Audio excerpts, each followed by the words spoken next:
Hello, students. Today I'm going to briefly talk about the procedure for USA visa process or admission, and what exactly. I'm just going to briefly go through the visa process, what is required to process visa. We need I-20 service fee payment, a DS-160 application form, and DS-160 visa application fee, and setting up a visa preparation session, and visa preparation sessions then, and visa results follow up, and documents checklist. Obviously we need passport, previous and current passport copy, I-20 form signed and dated by the student, service payment confirmation receipt, DS-160 confirmation, and financial documents, which includes bank statement, letter,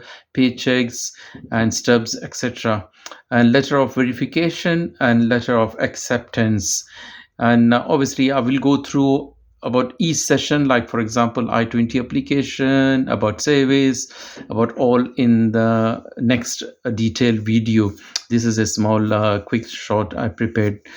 Take care of yourself and apply soon if you're planning to study abroad anywhere in the world, not just USA, UK, Europe, Australia, Canada, Malaysia, Egypt, China, you name it. And some of the African students or Middle Eastern students who want to study in India, please do contact us. Take care of yourself.